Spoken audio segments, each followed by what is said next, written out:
ԱՄՆ-ում փաստացի Տրամպի վարչակազմը համաշխարհային տիրապետության է ձգտում, որպեսզի աշխարհը չլինի բազմաբևեռ։ Միաբևեռ աշխարհի այլընտրանքը բազմաբևեռն է։ Բազմաբևեռ աշխարհի ավանգարդում գտնում են մի քանի պետություններ՝ միջուկային գերտերություն Ռուսաստանը, որը ոչ միայն իր պոտենցիալով միջուկային ԱՄՆ-ից ավելի հզոր է, երկու գերտերություն կա Ռուսաստան, ԱՄՆ, բայց իրինը ավելի, այլև հիպերձայնային արագության հրթիռներ ունի, որը ԱՄՆ չունի, այո։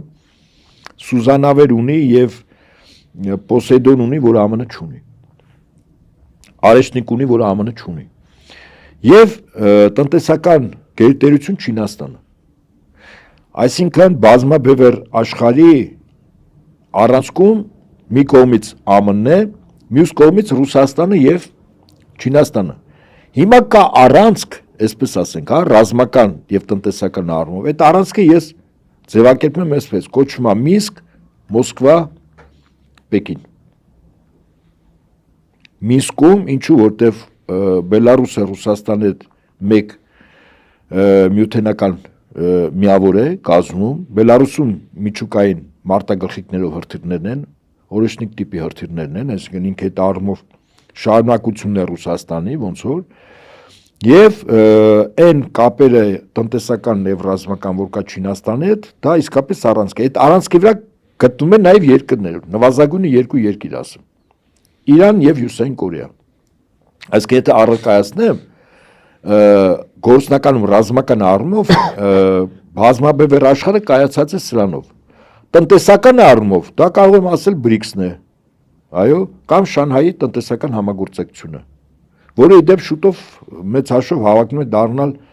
տնտեսականից վերաճել ռազմաքաղաքական, ոչ միայն քաղաքական, այսինքն իրականում բազմաբևեռ աշխարհի միավոր կառույցը ինքը Շանհայի տնտեսական կազմակերպությունն է։ Հիմա արձանագրելով այս իրողությունները, ԱՄՆ-ի ստրատեգները որոշել են հետևյալը.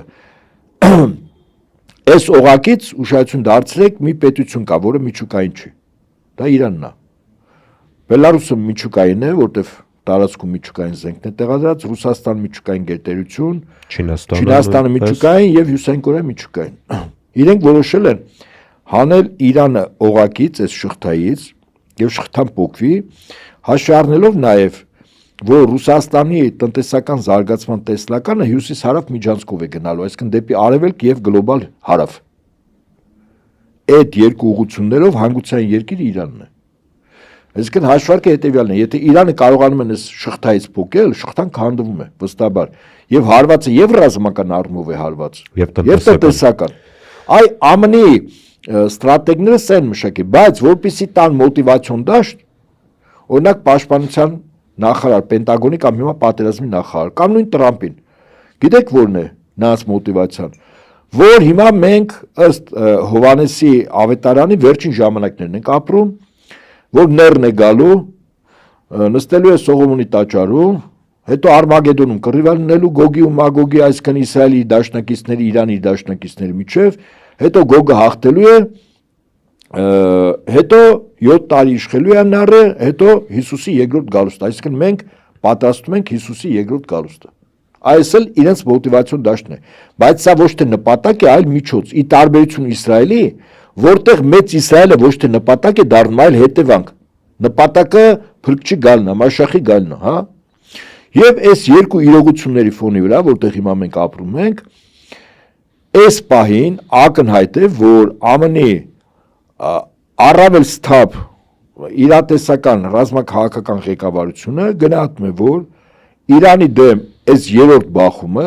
իսկ բախման իմաստը իշխանափոխություններ, այաթոլաների ինստիտուտը վերացնելն ձախողվել է, չէ, հիմա երրորդն էլ է, երկու փորձ արվեց, չէ, անցյալ տարի հունիսին, հետո անցյալ տարի դեկտեմբեր, այս տարի հունվար ամիսներին։ Հիմա էլ ձախողվել է նորից։ Հիմա էլ է ձախողվել, այսինքն հիմա խնդիր է դրվել ԱՄՆ նահանջումա դեմքը փրկելով։